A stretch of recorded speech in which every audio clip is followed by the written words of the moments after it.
10 Games on the Radar is a production of Party Lemmings Media Holdings Incorporated. Okay everyone, the channel's new owners have been sending packages to us related to the changes that they're making to On the Radar. Rodney, I have received the boxes from Party Lemmings that you forwarded on to me. Have you yet received the boxes to send out to everybody else? Oh yeah, I shipped all those out. I'd say everyone should be receiving their boxes any moment now. Well, I got mine. Several boxes just arrived from Party Lemmings. Yeah, we got ours too. They're addressed to Giuseppe. I received a tracking order to say that my shipment is out for delivery, so... Excellent! These should be our new lights and equipment and such. So far, mine are just a bunch of trendy, youthful hats. So many hats. This box just has 13 acrylic letters in it. Oh, those are the new letters to change the light-up sign outside the studio, from saying "Watch It Played" to "Party Lemmings." Oh, not the sign. I built that sign a decade ago with my own hands. Even taught myself electrical engineering just to get it to light up. I guess that solves the mystery of what these letters are for. Just too bad, because I love a good unconcluded mystery. I guess I'll just have to look forward to the mysteries in the first game on my radar this month. Horror on the Orient Express, the board game, which is in development and lures players into the luxurious yet dangerous interiors of the most famous train of the 1920s. From hideous monsters crawling out of breaches to cultists hiding among the decadent passengers, everything is against you, including time. Race against the clock as you investigate the dark secrets of the Orient Express. Oh man, nothing is more truly on my radar right now than this game. I literally gasped when I saw it announced. Call of Cthulhu is my favorite tabletop RPG system, and now there's going to be a board game version of it? Please still my heart. I actually got to have a sneak peek of this at Gen Con, and I really think it's going to feel like the RPG, but in a board game form. I just want it to be dangerous and creepy and tense and fun, but mostly I just want it, and I cannot wait until it arrives, even though that's not scheduled to be until 2025. 2025 is quite a ways away, but here's something that arrived just now. I received several boxes full of some weird energy drink bottled in a country I've never heard of. Oh, that's one of Party Lemmings' sponsors, in addition to our own sponsor, which helped make this episode possible. Are you ready to play the simply fun party game Everything Ever from Floodgate Games? Well, surprise! You are. I tricked you, because Everything Ever is the party game that you've already been preparing for your entire life. You know, all those movies, sports, shows, music, food, people, and just general bits of knowledge that your brain has been accumulating all of these years? Well, now's the time to put all of that to good use. Just draw a category card and say a thing that matches that category. Like every type of apple or every Star Wars character. Go around the table with each player adding an item and taking a penalty if they can't. Score a bonus for answers that match multiple cards at once. You don't have to know everything, just one more thing than your friends do. Everything Ever is releasing this August, so follow the link in this video's description to find it at Amazon.com and everythingever.party. Pick it up and play Everything Ever, everywhere ever. You know, Paula, I also know what it's like for a game to capture your interest from the first moment you see it. That's how I felt about the Halls of Hegra. Well, it doesn't surprise me that you'd be enamored by a solitaire-only war game in the same vein as Robinson Crusoe, This War of Mine, and Dead of Winter, where you can command a group of Norwegian volunteers fighting numerically superior German forces in the early days of World War II. Yeah, when I first saw this title, I was immediately interested. It had a striking, tense cover and the promise of a similarly tense solo war game inside. But it certainly doesn't look like a war game in the traditional sense. It combines worker placement, bag building, area control, and tower defense, which are all elements I enjoy, and it puts it into a solo package. I was never much of a solo gamer, but I have found myself more and more drawn to this style of play, and when the game can provide a substantial experience with lots of moving parts for me to pore over, that's all the more enticing, which is why this title ended up on my radar. You're not the only one who's nearly been blown away by a game recently, because Monique and Naveen have been exploring Arion, the breezy game filled with giant, strange kites.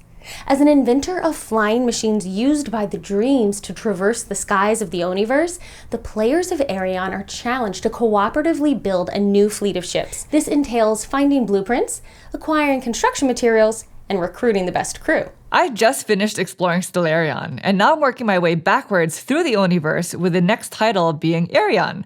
And I'm really intrigued by this one because of its theme, which is building airships with blueprints. But the art style, just like the other games in the series, is also super cute, and it also includes 6 expansion modules as well as new options and challenges. And while you've been digging into a game from 2019, I have been digging into a game that's hot off the presses, Dawn of Ulos. Oh, I've heard about this one, where players control various factions, but not to win with them, but to manipulate them as they build a new world. The players actually treat the factions more like investments, then pit their armies against each other in order to come out on top. There's elements of territory building, hand management, and an economy, all to manage as each player builds their own pool of influence to win. I was introduced to Dawn of Ulos back in June, and it has remained on my radar ever since. It reminds me of a cross between the territory building of Acquire, mixed with the political string pulling of War of Whispers, mixed with the stock market investing of something like Speculation. And it all coalesced together in a package that I enjoyed so much. I found it shocking. Oh my gosh, Chaz! Are you all right? I'm fine. No, I just got a little shock when I touched this new light right here. Chaz! It's okay. But does anybody else feel a draft? The only drafts around here are the ones in the next game. That's been on my radar this month. Draft and Write Records, where players draft exciting bands and outperform the competition on stages across the world. Even South Führer Feldston Brookhaven, Germany? Especially South Fever Feldston Brookhaven, Germany. Take your band from your parents' basement to venues great and small by drafting musicians, production, and backstage staff in this Draft and Write game for 1 to 6 players. Unlock fans, money, and opportunities as you plan your schedule, prioritize your assets, and assemble an amazing show that leaves your competition behind. But as every superstar knows, watch out for those scandals. Draft and Write Records puts a spin on the roll and write genre in a great way. I got a chance to play this one, and it's just the most fun, combo-tastic time there is. It's got great style and art to boot. I just thought this was a great little gem from top to bottom. And I think this is going to be top of the charts when it comes out in September. Also coming out this September is Aurora Borealis Bullseye, the newest flavor from Rehnquist Energy Drinks. Supercharge your body with Aurora Borealis Bullseye, packed to the frothy brim with 37 ingredients that I've never seen in an energy drink before. Those are probably just vitamins. Carpenter's tar is a vitamin? So follow the link in this video's description to find where the EPA is planning on lifting the sanctions against Rehnquist Energy Drinks, which will finally allow you to find Aurora Borealis Bullseye nationwide. Now I'm not all right. This episode was also made possible by Shadows of Brimstone, Valley of the Serpent Kings from Flying Frog Productions, a fast-paced cooperative dungeon crawl board game set in the age of exploration and mixed with unspeakable horror. Create your character and then enter the deep jungles and dark halls of abandoned Spanish forts overrun with demonic shadows and raiding serpent men from another world as you explore an 8-part narrative story, a robust campaign system that allows characters to be kept game to game, earning experience and going up in levels to increase their skills and gain new abilities. So unfurl the sails, take up your sword, strap on your armor, and then follow the link in this video's description to find Shadows of Brimstone Adventures Valley of the Serpent Kings, available August 17th online and at friendly local game stores worldwide. Wow, that last shock chomped a bite right out of him. Hey, just like one of the picks on our radar this month, Chomp. What's Chomp? In Chomp, revisit the era of the dinosaurs, where your goal is to form herds of dinos and make sure they're all fed. Make sure there's enough food to go around, because if the carnivores miss a meal, they don't mind chomping an herbivore to fill their bellies. Gameplay involves dual rows of gold tiles and dino tiles. Another one of those things that's hard to say. At the end of the game, surviving dinos score points depending on their size, and the player with the highest score wins. Monique really loves dinosaur-themed games, and I really enjoy this game as well because there's a really nice art style and quick, simple decisions that can be also complex at the same time. You have to choose which dinosaurs you're going to draft from the display, which cards you're going to take to score, and also how you're going to keep your dinosaurs alive so they don't eat each other because you only score the ones that survive. Speaking of survival, how are you doing Chaz. Well, there just must be a faulty wire in here. So, oh, yeah, here. There is no way this is good for our electric bill. Oh, it's worse than that, Rodney. What do you mean? Now, maybe it's from discussing horror on the Orient Express, or maybe it's the 3 cans of Aurora Borealis bullseye I just chugged, but either way, I'm beginning to suspect foul play. Whoa, foul play? Why? Because Chaz keeps getting shocked? Exactly. I suspect someone sabotaged Chaz's new equipment in an attempt to get him out of the picture. Nonsense. It's just coincidence. I mean, I haven't had any problems with the other equipment that was sent to me, like the gigantic heavy boom mic that I mounted right above me here, even though some of the supports look like they've been sawed halfway through, and now it's dangling precariously right above my head. Okay, that clinches it. What we have here is a trio of suspects and an official unconcluded mystery. Wait a minute. I count 4 of us. Don't you mean a quartet of suspects? And why aren't you counting yourself as a suspect? Y'all, don't overthink it. I'm just trying to segue into Matthew's next game pick of the month, Trio. Well done, Paula. Really? No, not in the slightest. Regardless, Trio is the next game on my radar. Trio is a card game in which players explore a deck of 36 cards, numbered 1 through 12, 3 times, looking for 3 of a kind. Players use their turns to select and reveal either the lowest or highest single card from a player's hand, or the table, then do it again. If the 2 cards show the same number, their turn continues. Otherwise, the cards are returned from where they came from, and that progress towards the goal is lost. I know this by its original name, Nana, but it's a fascinating card game. I heard so much good stuff about it from people after the last BGG con, so I had to pick it up. I was especially interested because some were calling it the next love letter, the next small box game from Japan to take the world by storm. Is that true? Well, that remains to be seen. I do know that Trio has currently got my number. You may have got your number, Matthew, but do you have an alibi for tampering with Chaz's lights? Only that I'm 4,661 miles away with an ocean between us. That's a convenient coincidence. That's basic geography. Okay, then let's move on to our next suspects. Monique and Naveen. Us. You both live in California, only 1 state away from Chaz. Paula, you live in California too. Working together, you could have created an innovative trap for Chaz's lights. Oh, please. The only innovation going on around here is our next game pick of the month, Age of Innovation. Could this new standalone game set in the world of Terra Mystica be a clue? No. Not at all. 12 factions, each with unique characteristics, populate this world of varying terrains, and each game allows the layers to create new combinations of factions, homelands, and abilities, so that each game isn't the same as another.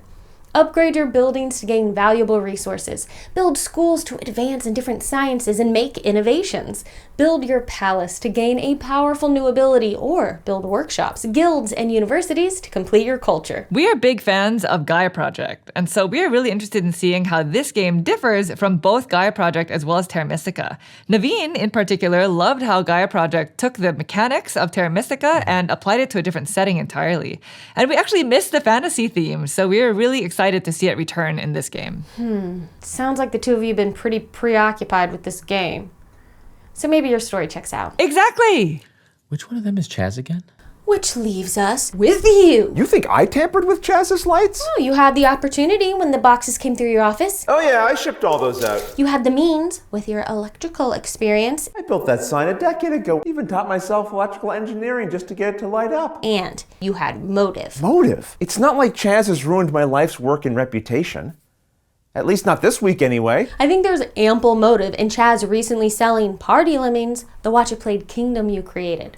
A kingdom even more rich in resources than the ones in my next game pick of the month, Bunny Kingdom, in which resourceful rabbits spread their presence across a grid of 100 locations, building new cities to increase their influence, providing resources to their colonies, and secretly rallying rabbit lords and recruiting skillful masters as they plan their strategy to score big at the end of the game. I just recently tried this game for the first time on Board Game Arena, and I think I love it. So after my first play, I just kept thinking about it and wanting to play it. And so I did. And I've played it like 4 times over the last month and a half or so. And I know it's been out for years. It is the opposite of Cult of the New, but I hadn't tried it before because I thought I wouldn't like it. and I was wrong. Well, you're also wrong in your accusation, because I would never hurt Chaz, even though I think about it occasionally. Frequently. Including right now. Oh, I do have ideas, daydreams, fantasies. But no, I would never actually hurt Chaz. Not while he's working for the channel and remains profitable. So that just leaves you, Paula. You suspect me? It's pretty auspicious to cast pernicious suspicion on all suspects you suspect except yourself. Look, let's not have the two of you fight about this. Save it for the last game. Both of you picked this month. Dogfight. Rule the skies in 20 minutes. What? We both picked this tactical World War I war game in which two fearless flyboys duel each other across the sky? The one where to gain the upper hand, a pilot must maneuver themselves behind their airborne adversary and shoot at exactly the right moment? That's the one. Both players choose a tile to play from behind their player's screen and simultaneously reveal them. Each player then moves their biplane the number of spaces equal to the value of that tile played, which may also have hit icons. The game features 9 biplanes and they have different tile distributions. Several scenarios are also included. This is the third in the series, which also includes Blitzkrieg World War II in 20 minutes and Caesar Sees Rome in 20 minutes, but it's the first one not to be designed by Paolo Mori. I think Paolo is a brilliant designer, so Dogfight has a lot to live up to, but I'm keen to give it a chance. And hey, if you put all 3 games together, you've potentially got 3 solid games to play in a single hour. It's simple to pick up and quick to play with an interesting cat and mouse feeling, trying to outsmart your opponent, guess their moves, and shoot them out of the sky. And you know, if this game has been flying across your radar too, Rodney, then I guess that makes you completely exonerated. I don't think I understand how that could exonerate anybody, but that's okay. That's okay, because I think I'm going to fully recover.